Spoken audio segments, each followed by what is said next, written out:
SV news కు స్వాగతం. ముందుగా హెడ్లైన్స్. 14న మంగళూరుకు ప్రధాని మోదీ, అదే రోజు బెంగళూరులో ఉత్తరలో రోడ్ షో, మాఢ్యలో ప్రచారానికి Rahul.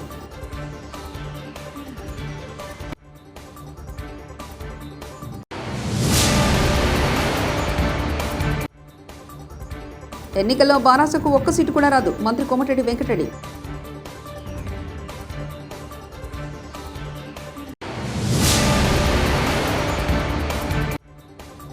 Why not 175? Jagan mind game, CPI Ramakrishna.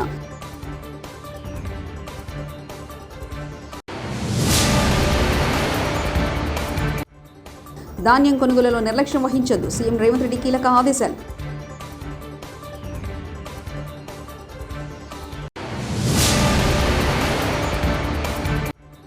MP ఎన్నికల్లో కాంగ్రెస్కు బుద్ధి చెప్పాలి, సీఎం రేవంత్ పై హరీష్ ఆగ్రహం.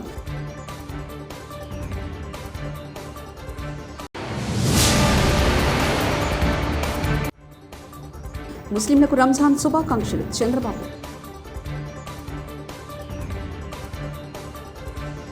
తొలి విడత ప్రచారం, మలి విడత నామినేషన్ల హోరు రాష్ట్రంలో ఎన్నికల వేడి పెంచుతుంది. ప్రధానమంత్రి నరేంద్ర మోదీ రాష్ట్రంపై ప్రత్యేక దృష్టి సారించారు. నామినేషన్లకు ముందు ఒక విడత ప్రచారం ముగిసిన ప్రధాని మరో 10 రోజుల్లో 2 సార్లు రాష్ట్ర పర్యటనకు వస్తున్నట్లు పార్టీ వర్గాల ద్వారా తెలుస్తుంది. లోక్సభ ఎన్నికల వేళ కన్నడిగలను ఆకట్టుకునేలా మోదీ ఎక్స్లో నమో కన్నడ పేరిట ప్రత్యేక ఖాతాను తెచ్చారు. రాష్ట్రంలో ప్రతి ఓటరుకు ప్రధాని ప్రసంగాలు, సమాచారం చేరవేసేలా నమో కన్నడ ఖాతాకు శ్రీకారం చుట్టారు. ఈ నెల 14న ప్రధానమంత్రి నరేంద్ర మోదీ రాష్ట్రానికి వస్తున్నారు. సాయంత్రం మంగళూరులోని రోడ్ షోలో పాల్గొంటారు. వాస్తవానికి మంగళూరు బహిరంగ సభలో ప్రధాని పాల్గొనిసి ఉండేది, కానీ కేవలం రోడ్ షోకు ప్రధాని కార్యక్రమాన్ని మార్చారు. బెంగళూరు, చిక్కబల్లాపుర నగరాల్లో ప్రధాని రోడ్ షో జరగనుంది. బెంగళూరు ఉత్తర పరిధిలోని బాటరాయడపుర, హెబ్బాల శాసనసభ నియోజకవర్గాల పరిధిలో రోడ్ షో ఉంటుంది. కాగా ప్రధాని మోదీ 3వ విడత ఎన్నికల ప్రచారంలో భాగంగా రామ్నగర్ రోడ్ షోలో పాల్గొన్నారు. कांग्रेस के सारे गुना माफ करके उनके घर जाकर के उनको निमंत्रण दिया, लेकिन इनका दिमाग कैसा है पता नहीं। घर जाकर के निमंत्रण दिया गया था, प्रभु राम के प्राण प्रतिष्ठा का अवसर था, उन्होंने उसका भी बहिष्कार कर दिया। और अब तो कांग्रेस ने प्रण लिया है, सार्वजनिक रूप से घोषणा की है कि हिंदू धर्म में जो शक्ति है उसका विनाश करेंगे। ये कांग्रेस शक्ति स्वरूपा मां धारी देवी, मां चंद्रबदनी, मां ज्वालपा देवी की शक्ति को खत्म करना चाहती है। उत्तराखंड की आस्था को तबाह करने की जो साजिशें चल रही है, उसमें कांग्रेस की ये बातें आग में घी. ధాన్యం కొనుగోలులో ప్రభుత్వం చిత్తశుద్ధితో ఉందని ముఖ్యమంత్రి రేవంత్ రెడ్డి అన్నారు. రైతుల కష్టాన్ని ఎవరైనా మార్కెట్ కమిటీ అధికారులు వ్యాపారులతో కుమ్మక్కై తక్కువ చేయడానికి ప్రయత్నిస్తే సహించేది లేదని హెచ్చరించారు. ఈ మేరకు ఎక్స్ వేదికగా ఒక ప్రకటన విడుదల చేశారు. ధాన్యం కొనుగోలులో నిర్లక్ష్యం వహించొద్దు అన్నారు. ఈ మేరకు సంబంధిత వ్యవసాయ అధికారులకు కీలక ఆదేశాలు జారీ చేశారు. ముఖ్యమంత్రి వైఎస్ జగన్ రెడ్డిపై ఏపీసీసీ చీఫ్ వైఎస్ షర్మిలారెడ్డి మాటల తూటాలు పేలుస్తూనే ఉన్నారు. జగన్ ప్రభుత్వ తీరుపై, ఉద్యోగాల భర్తీపై ఎప్పటికప్పుడు జగన్ షర్మిల విమర్శిస్తూ ఉన్నారు. ఏటా జాబ్ క్యాలెండర్ అని చెప్పి మోసం చేశారన్నారు. ఈ 5 ఎన్ని ఉద్యోగాలు ఇచ్చారో చెప్పాలని డిమాండ్ చేశారు. జాబు కావాలంటే బాబు రావాలని, చంద్రబాబు చేసిన మోసం చాలదని, బాబు రావాలంటే జగన్ కావాలని గణన మోసానికి తెరలేపడంటూ మండిపడ్డారు.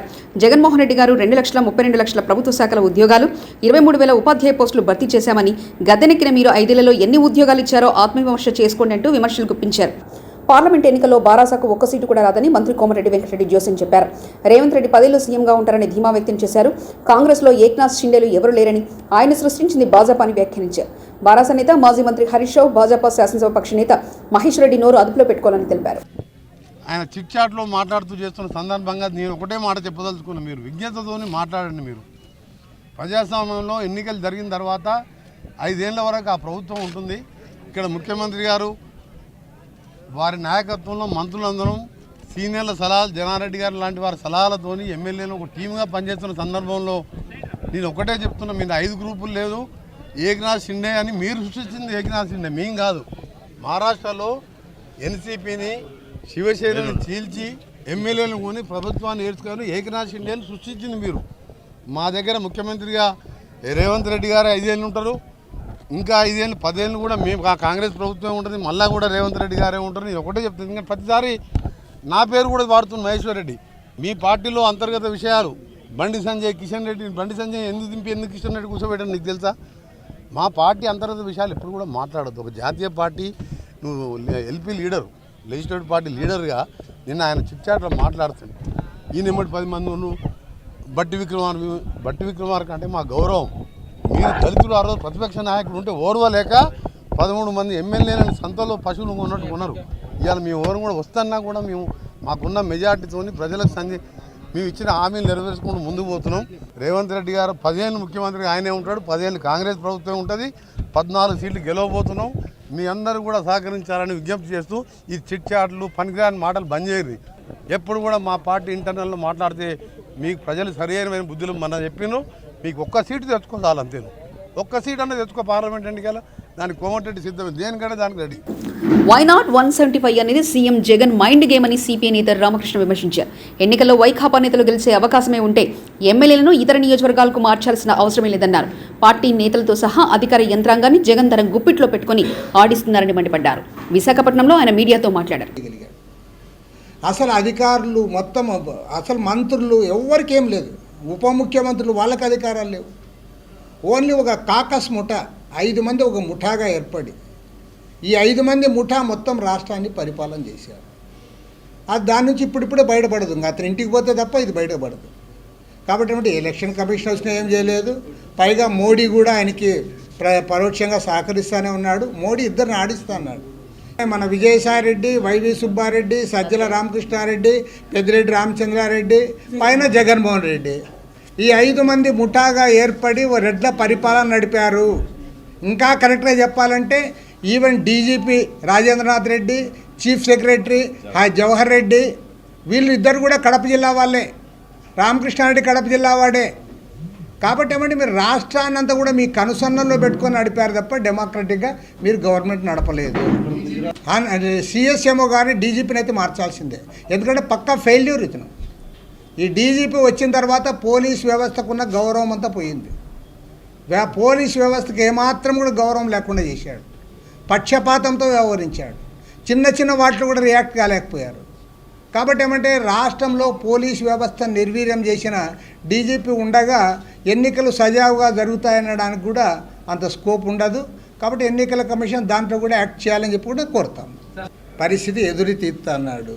కాబట్టి ఏమంటే జగన్మోహన్ రెడ్డి ఏదైతే వై నాట్ 175 అని చెప్పాడో అది పక్కా మైండ్ గేమ్. నిజంగా సిద్దిపేట లోక్సభ ఎన్నికల్లో కాంగ్రెస్ కి గట్టిగా బుద్ధి చెప్పాలని మాజీ మంత్రి సిద్దిపేట ఎమ్మెల్యే హరీష్ రావు అన్నారు.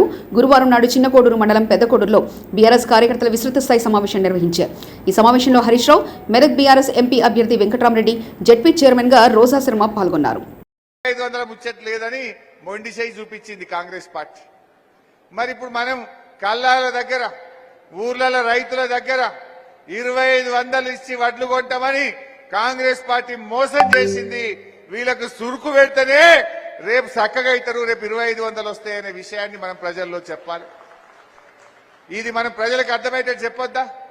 రేపు నేను అసెంబ్లీలో గట్టి కొట్లాడాలంటే బిడ్డ నువ్వు 2500 ఇస్తా అని మోసం చేసినావు, అందుకే నిన్ను మొన్న ఎంపీ ఎలక్షన్లలో చిత్తుగా ఓడగొట్టినరు.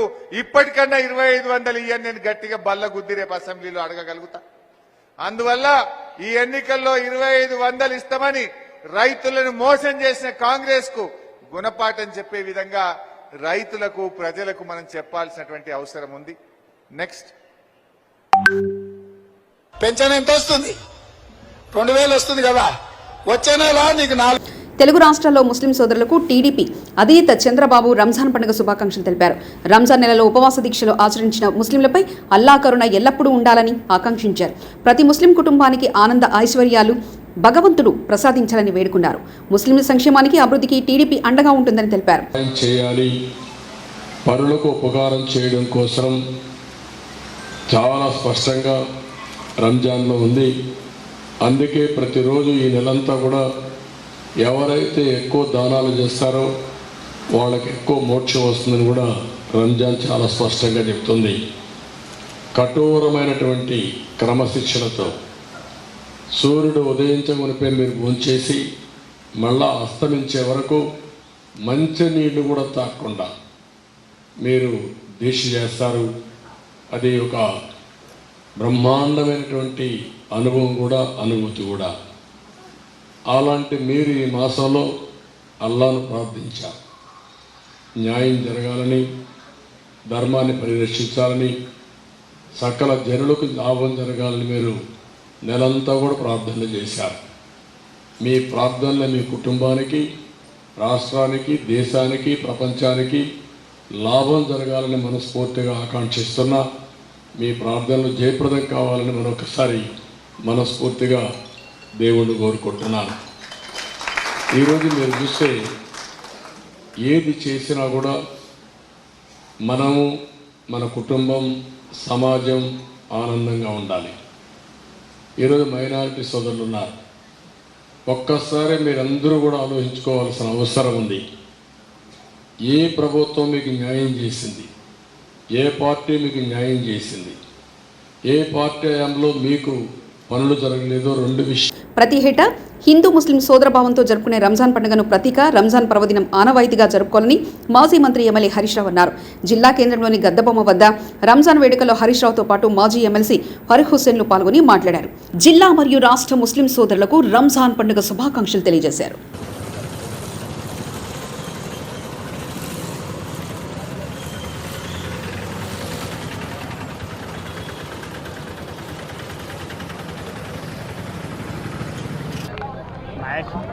రంజాన్ పండుగ సందర్భంలో గతంలో ఎట్లయితే అనంతుల మదన్ మోహన్ గారు మాజీ మంత్రివర్యులు, దాని తర్వాత కేసీఆర్ గారు మాజీ ముఖ్యమంత్రి, అట్లాగనే అదే ఆనవాయితీగా టి హరీష్ రావు గారు మాజీ మంత్రివర్యులు సిద్దిపేట ప్రతి రంజాన్కు, బక్రీద్కు ముస్లిం సోదరులకు దాదాపు 15-20 వేల మందికి సొంతంగా వారే వచ్చి కలిసి ఇక్కడ అలాయ్ బలాయ్ చేస్తూ ఉంటారు. కాబట్టి సిద్దిపేట ఎట్లయితే దేశంలో ఆదర్శంగా ఉన్నదో అదే ఆదర్శంగా ఉండి అందరం కలిసిమెలిసి ఇప్పుడే చూసిరు. క్రైస్తవ సోదరులు వచ్చిర్రు, చాలా మంది హిందూ సోదరులు వచ్చిర్రు, ముస్లిం సోదరులతోనే అలాయ్ బలాయ్ జరుగుతూ ఉన్నది. ఇవాళ చేసినటువంటి సంక్షేమ పథకాలు ఏదైతే ఉన్నాయో హరీష్ రావు గారు, ఇక్కడ మేము థ్యాంక్ఫుల్ ఉన్నాము. దీక్ష తర్వాత ఈరోజు జరిగే రంజాన్ పండగ ముఖ్యంగా ముస్లిం మైనార్టీలందరికీ కూడా అత్యంత ప్రధానమైనటువంటి పండగ. ఈ సందర్భంగా సిద్దిపేట ముస్లిం మైనార్టీలతో పాటు రాష్ట్ర వ్యాప్తంగా ఉండే ముస్లిం మైనార్టీలందరికీ రంజాన్ పండగ శుభాకాంక్షలు తెలియజేస్తా ఉన్నాను.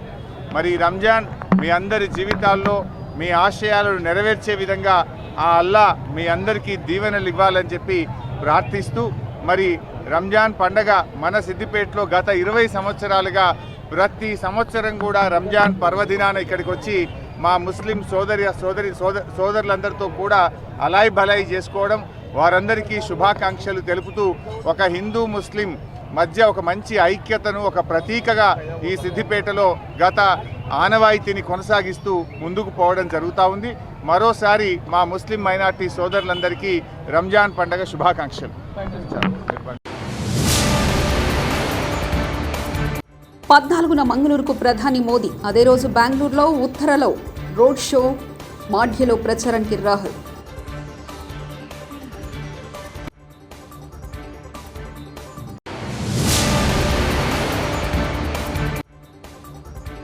ఎన్నికల్లో బారాసకు ఒక్క సీటు కూడా రాదు, మంత్రి కోమటిరెడ్డి వెంకటరెడ్డి.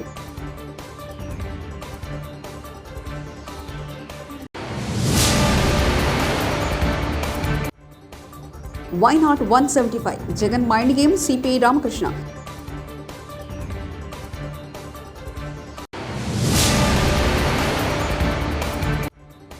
ధాన్యం కొనుగోలులో నిర్లక్ష్యం వహించొద్దు, సీఎం రేవంత్ రెడ్డి కీలక ఆదేశాలు.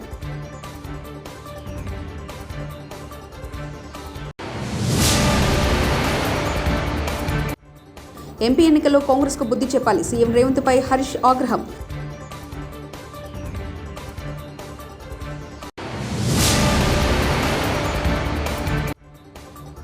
ముస్లింలకు రంజాన్ శుభాకాంక్షలు, చంద్రబాబు.